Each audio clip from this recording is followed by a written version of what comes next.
podcast is a quest for well-being, a quest for a meaningful life through the exploration of fundamental truth. Enlightening ideas, insights on physical, mental, and spiritual health. The inspiration is love. The aspiration is to awaken new ways of thinking that can lead us to a new way of being well. Some of the topics are addiction, fear, faith, self-compassion, relationships, codependency, emotional intelligence, and more. Welcome to Body, Mind, and Soul Healing Conversations.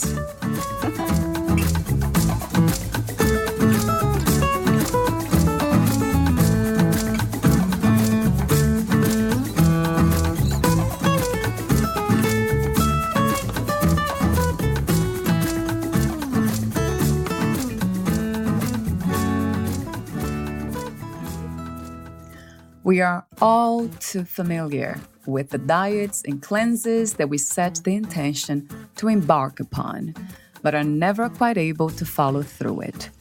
Why is that? We think we just sabotage ourselves with unhealthy foods, but the reality is that we sabotage ourselves with disregard for what we need most to feel good: unconditional self-love. Weight loss is not about managing food, but managing your thoughts, beliefs, and feelings. When we become so fixated on the goal of losing weight that we forget to consider our own needs, thoughts, feelings, and emotions, how can we expect to see real results? This statement was found on gooddecisions.com. My conversation is with Patricia Baisden. We talk about weight loss, acceptance, faith, and much more. Patricia has faced challenges with self-image since she was a child, which resulted in weight fluctuation over the years. She has come to accept herself as a creature of God, which has enabled her to see the value within herself and empowered her to lose 105 pounds. Yes, 105 pounds. To read Patricia's full biography, please visit fitforjoy.org/podcast. Here is the interview with Patricia Baisden.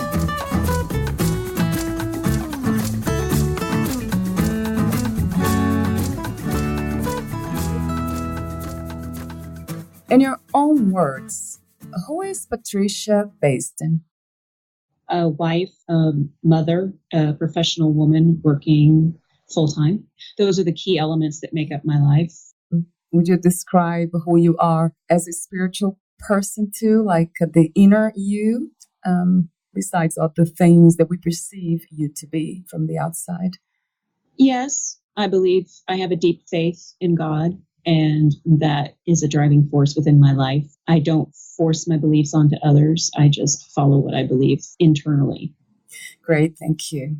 My official first question to you is, do you have an unconventional definition for what is to be a healthy person?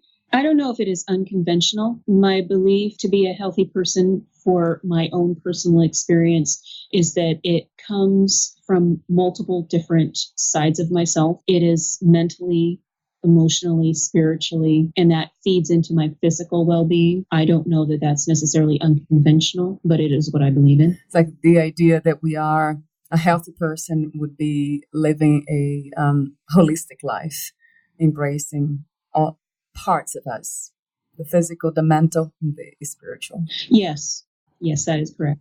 What drives us to think that we are just the physical body?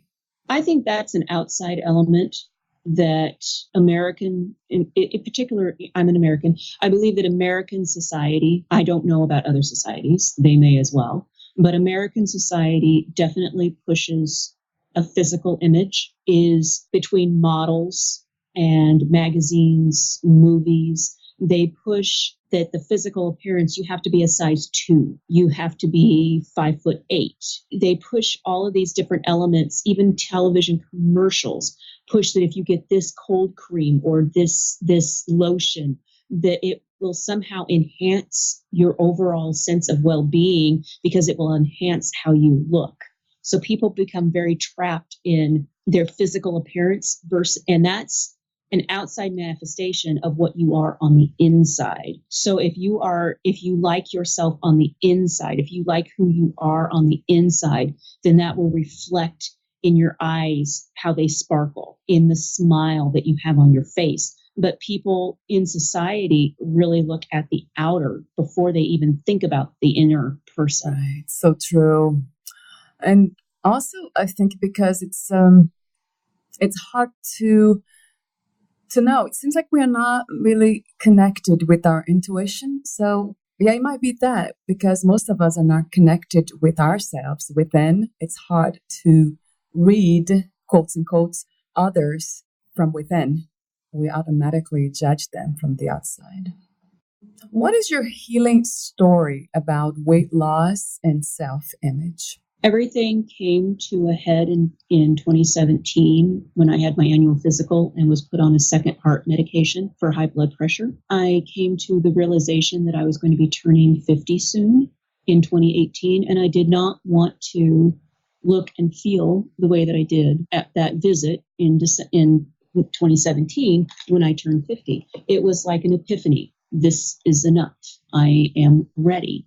Losing weight, while it is a physical thing, watching what you eat, exercising, all of those elements, everybody pretty much knows that that is what it takes. Less input, more output, you'll lose weight. But it really comes from having support of your significant other.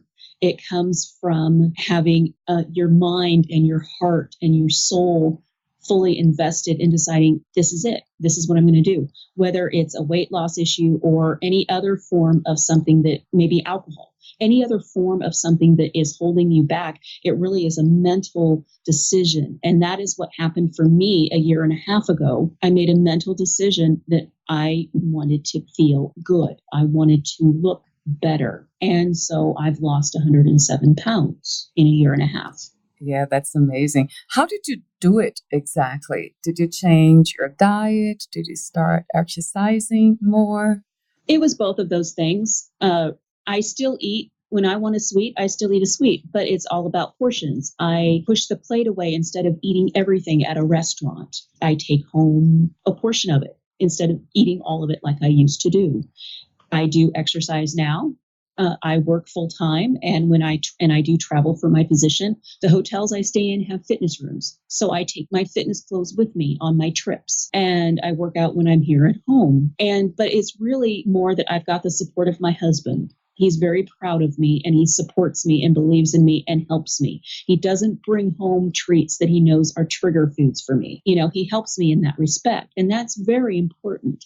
And then my own just mental mindset that as the weight has come off, I like myself. And that is a tremendous thing toward keeping the momentum and the drive going to not just lose the weight, but to really maintain the weight loss, because that is where I have struggled in the past. I have lost 100 pounds or more in the past and have gained it all back, plus more, because I lost my drive and my belief in myself, and I let the stresses of life drive me to food.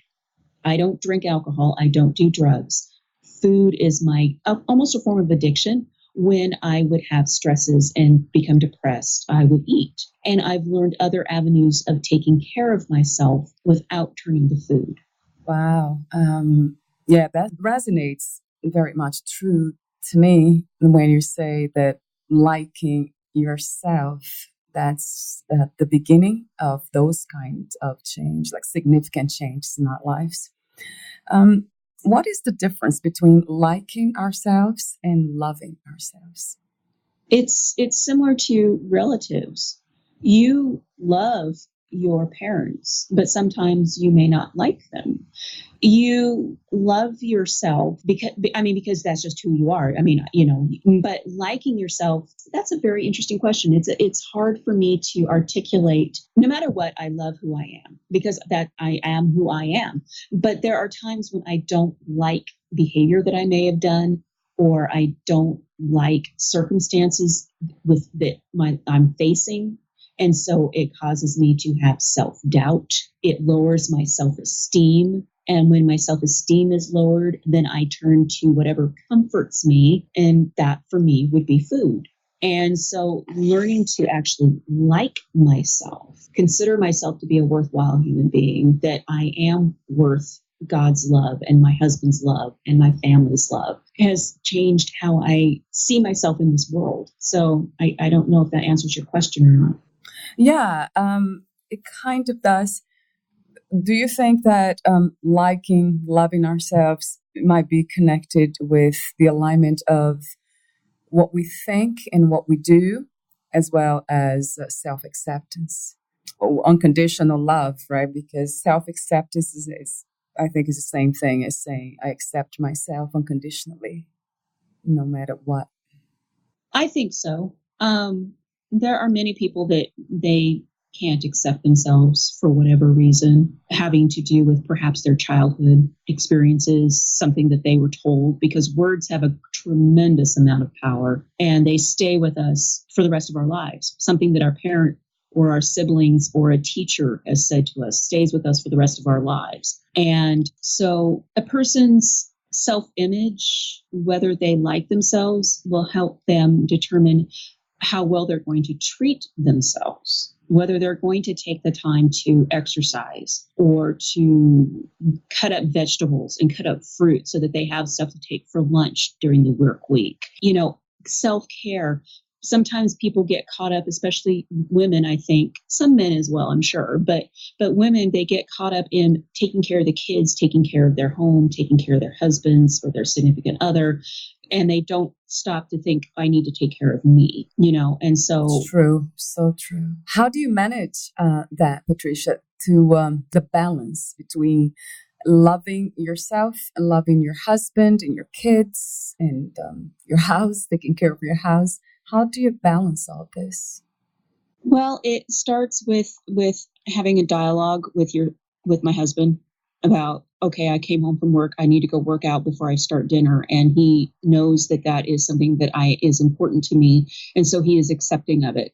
It's really, it's learning to how to put down some boundaries and say, you know what, I need to have an hour to do what I need to do, whether it's cutting up vegetables and fruit, or it's going into another room and working out with an exercise DVD. It's learning to sometimes say, no, I can't run you to this, that, or the other thing because I need to take care of myself. And it's teaching the people in your life, whether they're your husband or your children, that it's okay to sometimes say, I need me time. Right. I like that. So true. And most of us don't really know how to do that. We feel bad, right? Like, oh no. Oh, exactly. You do. You do. What was the hardest lesson to learn about yourself as of today? That I'm okay the way that I am. I am never going to be 5'8", size 2. I am comfortable with where I've gotten to at this point. Some physicians would still consider me maybe not severely obese, but they would consider me to still be large. I'm wearing a size 12 and I'm comfortable with that. I like who I am now. And so learning that, not setting myself up for such an unrealistic expectation that it is pretty much setting myself up to fail. That was one of the things that was different this time when I started this a year and a half ago, is I didn't set an expectation that I was going to get down to a size 4, because I have attempted that in the past. And when I didn't get close to it, I was like, well, I'm just never going to make it. So I might as well just give up. And so I pretty much set myself up to fail. Right. With high expectations. Right. With having expectations that were simply unreasonable for me. There is a lot of information out there. And one of the things that I hear a lot Also, because I have been in the fitness industry for many years, a lot of about self-control, that the whole idea of losing weight and keeping the weight and this and that, it's about self-control, being healthy. What is your idea of self-control? Do you still exercise it every day? To a certain degree, but some people, they talk about self-control or they talk about willpower. I find that it's a mindset, it's a mindfulness of what am I doing? Am I overeating? Then just use a smaller plate. It's deciding, am I going to really feel good if I eat all of that? Is it really going to change anything in my life other than making my pants no longer fit? You know? Right. So true. So willpower in and of itself is important, but I think it's more mindfulness, and it's having support of the people that are closest to you, because they can sabotage you so easily. And it's really harder, not impossible, but significantly more difficult to succeed in any sort of situation, including losing weight, if the person that's closest to you is not supportive. Yes, I would say so too. Because it really becomes harder to not overeat if they expect you to cook exceptionally large meals, if they expect you to bake and have all these things for them because that's what they want. And so they're not helping you, and that becomes a challenge.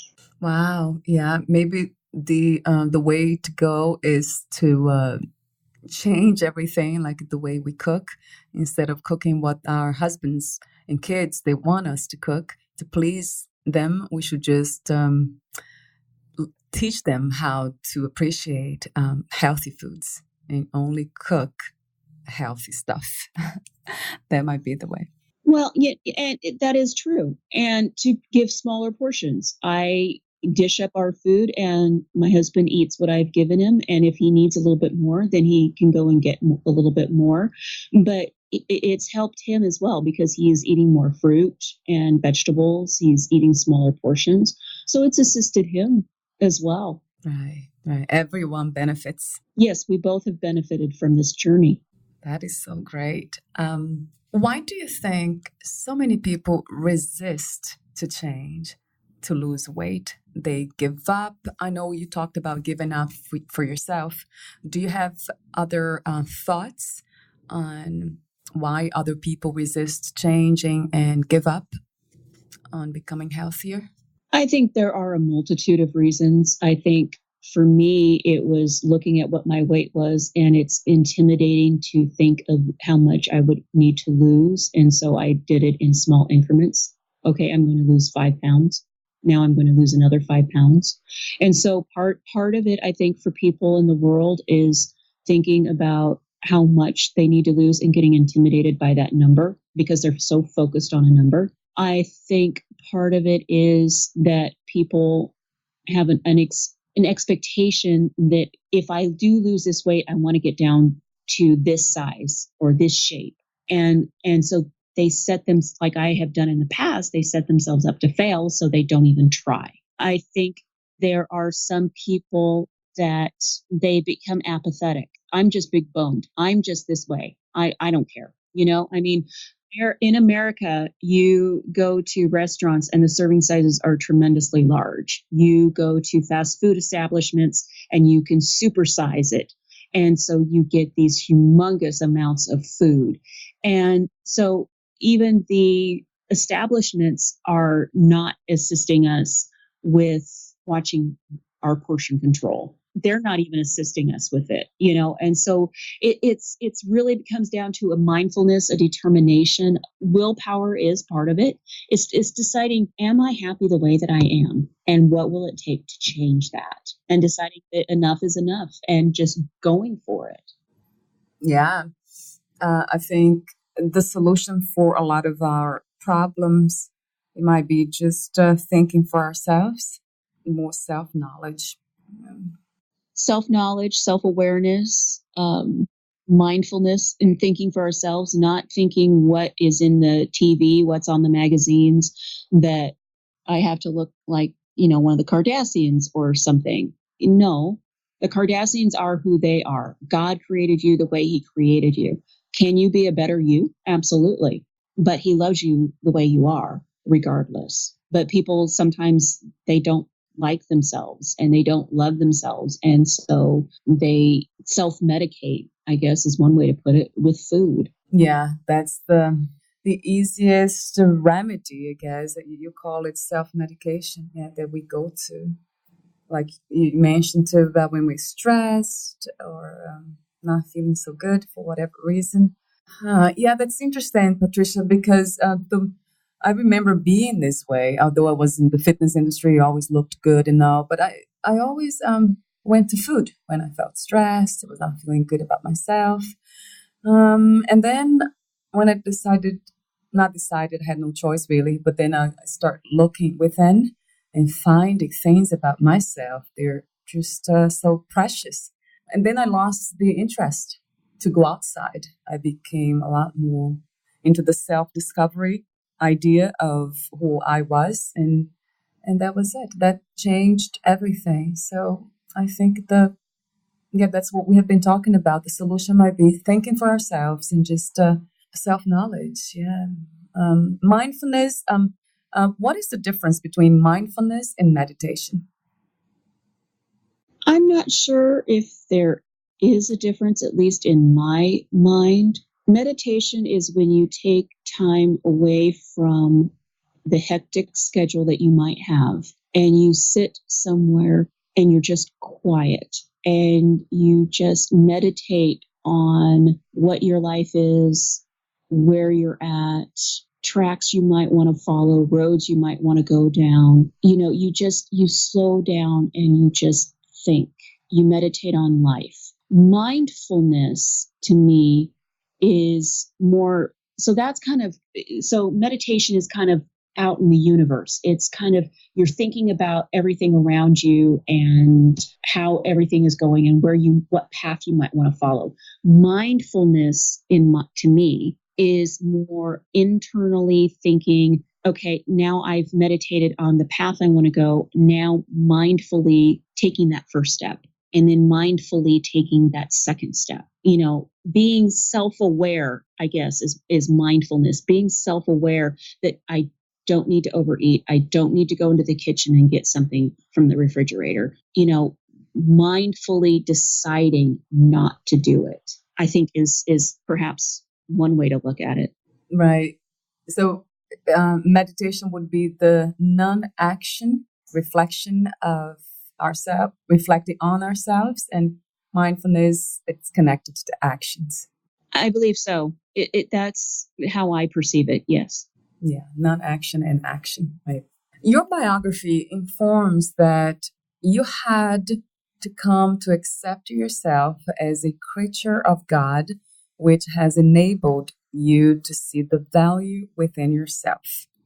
So, two questions. I will ask one at a time.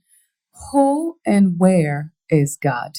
God is our creator. He is, I believe in heaven. I also believe in hell. And I believe that God is in heaven. He is our Father. And I believe that when we pass away, when we die, our actions, our faith in Him will determine where we will end up, where our soul will end up. I believe in Jesus. I believe in the resurrection. And so that is where I believe God is. He is in heaven. What is your relationship with God on a daily basis? On a daily basis, I pray as I'm driving around doing my job. I talk to Him.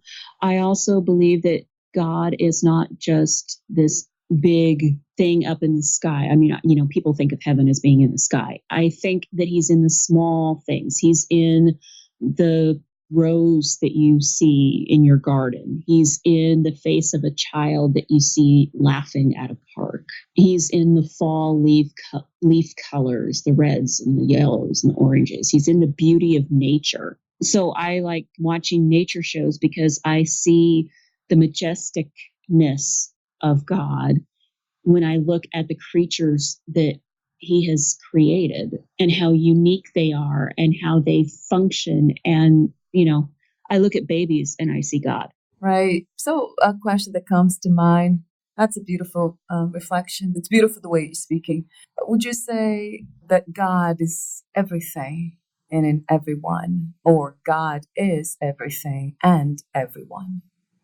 I believe he has the potential that he is in everything in nature. I believe he wants to be in all of us human beings. But the reason that he is not is because he's given us choice. He's given us will. And because he wants us to choose to follow him. And so he is not forcing us to follow him. And so when I look at animals, I see God. When I look at very young children, I see the presence of God. As adults, we choose whether we're going to follow him or not. So in a way, you're saying that human beings in general, they don't have God, or they are not with God, or they have not chosen to be with God. Right. When you reach the age of accountability, for some people, they believe it to be around the age of 12. That is kind of an understanding of when a person will understand right from wrong. It is my belief that each of us have a choice to make. Are we going to believe that there is a God? If we believe that there is a God, do we believe that he sent Jesus to die for our sins? And if we do believe that, do we believe that we're a sinner and that we need him to forgive our sins? So all of it comes to our own faith, believing in something that you cannot see, you cannot touch, and making the choice to follow that life. And if you choose to say, no, I believe that there's a God, but I'm not going to follow him, then that is your own choice. And God is not within you at that point. He wants to be. I believe he wants to be for all of us, but he's not going to force us. It is our choice. Right. Let me see if I understand your point of view. You speak of nature as being God, representing the spirit of God, and you can sense that and feel the presence of God in nature. You didn't describe. You gave me some aspects of nature, like the leaves, perhaps the trees. What about nature in general? We see a lot of we see things like earthquakes, we see tsunamis, and animals eating one another, and a lot of things that might not be quotes unquote God-like. Do you include all that too, like being God, even the disasters that happen in nature? I believe God created the earth, and we all have heard the story of Adam and Eve and how they ate from the tree of knowledge, and that was their first sin. And so God had to remove them from the Garden of Eden. At that point, it is my belief that the world became independent of God to the point that things happen: tornadoes, earthquakes, flooding, even things such as people getting cancer, Parkinson's, dementia. God did not create those things. He did not make them to happen. Unlike back in the Bible, there is the great flood with Noah and the ark. God created that flood. He wiped out the entire population that was on the world. He covered the entire world with water. Since that time, he has never done that again. And he will not do that again because he made a promise to Noah that he would not. But I believe that when he gave us choice to choose to follow him, he also let the earth kind of go and choose its path. I believe that some of the things that occur are because of what we are doing to the earth. The deserts no longer cool off at night because we've got too many high-rise buildings in Arizona. We've got cement that holds the heat so the deserts don't cool down. We've got so many people on the earth that in some respects, I feel like we're killing it. And that's not something that God is choosing to do. He's letting us do it to ourselves. Wow. So we go back to the same thing, like going within, knowing ourselves, because I think if we get to know ourselves within, we will find God. I believe so. I believe that people have become apathetic, and that has an impact on everything that's going on around us. That makes sense. Yeah, a lot of sense to me. I will be asking you, I have been asking you actually some questions unrelated to the subject of weight loss. Do you want to say anything related to the subject of losing weight to someone who is perhaps in need of your advice? Certainly. What it comes down to is deciding, what do you really want for yourself? Don't think about what would make my husband happy, what would make my wife happy. Think about, do I appreciate the person that I am? And are there things within myself I want to change? And it could be that you want to lose weight so that you can reduce your heart meds, which I have. I have reduced my medications. Decide for yourself, because only you can do this. My husband could not make me lose weight. He could talk to me about the concerns he had with my weight being up, with my blood pressure and everything like that.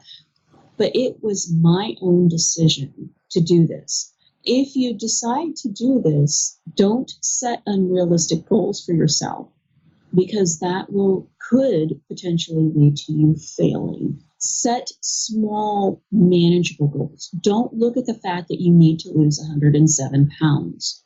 That is a small child. That is like a 9-year-old child's weight. When you look at a 9-year-old child and think 107 pounds, I cannot lose that much. But if you think 5 pounds, most people can lose 5 pounds. And then think, okay, 5 more pounds. And then before you know it, you're down 25 pounds and your pants don't fit and you have to go get another size down. And you're like, yay. So think small goals. And don't set an unrealistic end goal. Don't set a time frame. Do it slowly so that your body can get used to what you're doing. And do it in a healthy way. Don't starve yourself. Don't cut foods that you love completely out of your diet, because when you finally at some point snap, then you're going to gorge yourself on whatever it is that you take out of your diet. People have asked me, do you do low carb? Do you do no carb? Do you have no protein? Have you gone vegetarian? No, I eat exactly what I ate before. I just eat smaller amounts of it. That's great, Patricia. Really great. Yeah. It makes so much sense to me. Of course, that eating a lot of starch, that I feel like when I eat potatoes and rice, I also gain weight. So that's another thing, beans and all that. Thank you so much. I'll be asking you now some questions unrelated to weight loss, but within the topic of spirituality, well-being. I call them wholesome questions. And the first one is, what is another word for healing? I would say recovery. Yeah, that's good. What is love to you? Acceptance of who I am and the quirks within my personality. The love that my husband, so there's, physical love, there's emotional love, there's different types of love. How do you define success? When you like what you do and you're happy when you're doing it. I don't define success by monetary gain or anything like that. I define myself as being a successful person within my marriage, being a successful person within my relationship with God, being a successful person within my job, because all of those things I love, and I feel that they love me, and I enjoy doing them. What is to be strong? To have faith in yourself is to be strong, I believe. Yeah. And if you knew you would die soon, would you change anything about your life or do anything differently from now on? I don't believe so. I believe my life is very good and I'm very much enjoying it. So I don't believe that I would change anything significantly. I might try to travel more. There's places I wish to go that I haven't gone to yet. So if I knew I were going to die in a year, I might be like, well, let's travel.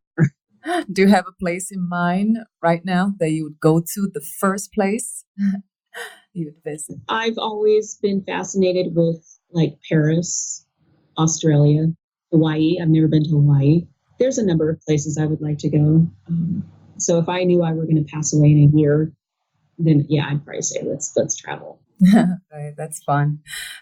What are 3 things about life you know for sure? That nothing is for sure. I heard that. Okay, that doesn't count. That doesn't count. 3 things I know for sure. That God loves me, that my husband loves me, and that at some point I will die. I know those are definite for sure. That is wonderful. I mean, the last one, it's not so inspiring, but it's true. It's true. But if they ask the truth, you know you're going to be born and you know you're going to die. True. Yeah. It's nice to face, right, those realities. Yeah. Where can we find more information about you, what you do, projects? I actually do not do things such as Twitter or Facebook. I believe in being a bit more private than that. And anybody can see anything when you're on those websites. So really, I don't have any public venue like that. So I don't have anything, I'm sorry to say. That's not a problem. If somebody wants to contact you, would you disclose your email address? I'd be happy to do that. If somebody wished to contact me to discuss life or weight loss or whatever, I would be willing to disclose my email address. Yes. That's great. Thank you so much, Patricia, for this conversation. It was meaningful and fun. Thank you. Oh, thank you. Yeah, I'll talk to you soon. Bye for now. Okay. Thank you. Thank you.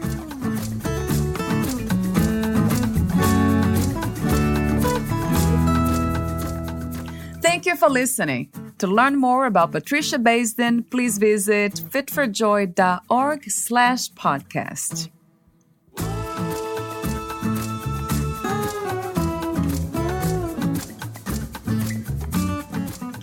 To learn more about this podcast, please visit fitforjoy.org/podcast.